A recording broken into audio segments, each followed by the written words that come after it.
Stand up, stand out, stand strong. A 30-day guide to navigate life when the shift hits the fan. Chapter 2. Day 2. We are more connected than we are separate. Knowing we are connected to others is not a radical idea.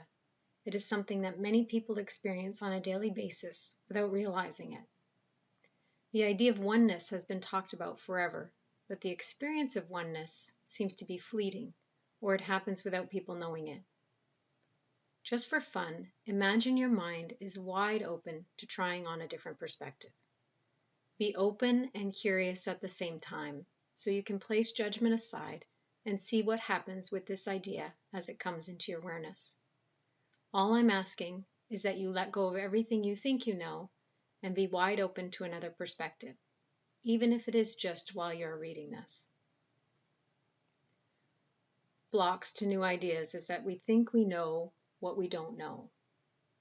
What if everything we thought we knew wasn't true? What if the world we see is limited by the lens we are programmed to look through? What if everything we think we see in front of us is just an illusion created and programmed by our minds? What if it is only our own judgments that make us believe we are separate from everyone and everything?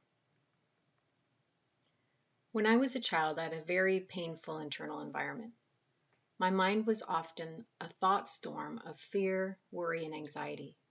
The only time I felt some peace of mind was when I was in nature.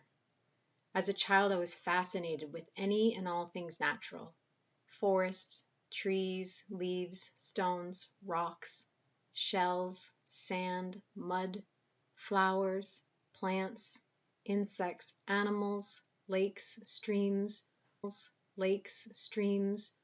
rivers, frogs, and especially tadpoles. Essentially any and all things in nature. Even when I felt disconnected from everything, including my sense of self, I could enter a forest or sit by a lake and I would feel an instant connection with nature. My mind became still and I experienced a sense of peace. My senses were so heightened when I was in nature that I could go find the tiniest things and they would bring me joy. I remember finding a tiny frog the size of my thumbnail. When I showed others, they asked, "How did you ever find something so small?" And my answer was, "How could you not see it?" It was as though I had magnified X-ray vision in nature. I could see and appreciate all the little details in everything I found. I would collect rocks and shells. I would even hold on to different pieces of driftwood that resembled shapes. Well, they did through my eyes. Every summer we stayed at my grandparents' at their cottage on the lake in northern Ontario. I would ride my bike along the road to this one path through the forest that led to a huge rock at the edge of the lake. The only way to get there was by this path or by boat. As a child, it seemed like a massive rock. Everything was so quiet when I went there, including my monkey mind.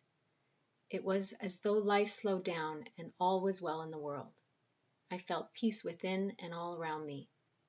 The rest of the world and all its problems disappeared, and I was fully present to every detail, and at the same time I felt deeply connected to everything. Connecting to nature is a common way many people experience oneness. Perhaps you enjoy walking in nature, or you are fascinated by the moon or the stars. Some people feel this connection when playing with a child or holding an infant. Others may experience through physical intimacy or feeling the depth of love they have for someone in their life. What creates a sense of peace within you? What experiences are you most drawn to that bring you peace and calm? What soothes your heart? What calms your mind? What gives you a sense of connection to nature and others? We've all had experiences of oneness, but most of us haven't been aware of it. Let me remind you, we are having some fun here, trying on a different perspective. It will be easy for some and mind-bending for others. Remain curious and open. On the surface, we judge that we all look different and seem separate. But if we go beyond our programmed mind and beyond what the naked eye can see, we all share a connection. From our limited human perspective, we are each separate human beings walking around this planet. There are trees, cars, mountains, oceans, and millions of other things that we see as separate from ourselves. Let's first begin with a change in perspective. Bring an image of a leaf from a particular tree into your awareness for a moment. Notice the veins, the patterns, the texture of the leaf. The leaf is just a leaf on its own, separate from everything else. Now imagine the leaf on a branch, and the branch holding other leaves that are similar and at the same time unique. Now visualize the branch as connected to the trunk of a tree, just like many other branches with many other leaves. Again, all are similar and at the same time unique. Now, I invite you to change your perspective to see the whole tree with its branches, leaves, bark, and roots. Instead of seeing each part of it as separate, see the tree in all. Just by changing our perspective, we can change what we see. We can zoom in and see one leaf on the tree again, or zoom out and see the whole tree. According to quantum physics, everything is made up of energy.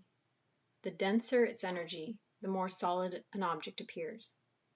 If you took an object and put it under one of the world's most powerful microscopes, you could zoom in and start to see the inner workings of that object. I used to work as a registered veterinary technician, and I loved looking under the microscope. It opened up a whole new perspective that fascinated me. Looking at blood cells under a microscope and even analyzing stool samples for parasites were intriguing and exciting adventures for me. What if we could replace the lens of our physical eye with a microscopic lens? What if we could zoom in on objects and start to see their inner workings? What if we could zoom out and see the bigger picture like we did with the tree, but do it with the world, our solar system, our galaxy? Where does one thing separate from another? At what perspective do we begin to see just the leaf and shift to seeing the whole tree?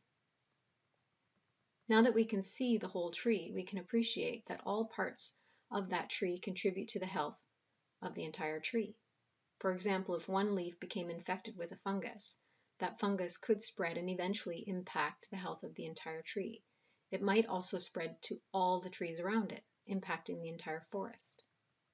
In British Columbia, Canada, we have a mountain pine beetle that is a natural resident in the Rocky Mountains.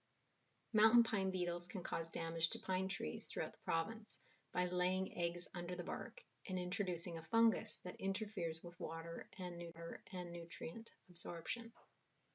The pine needles on the branches dry up and turn brown as the tree dies.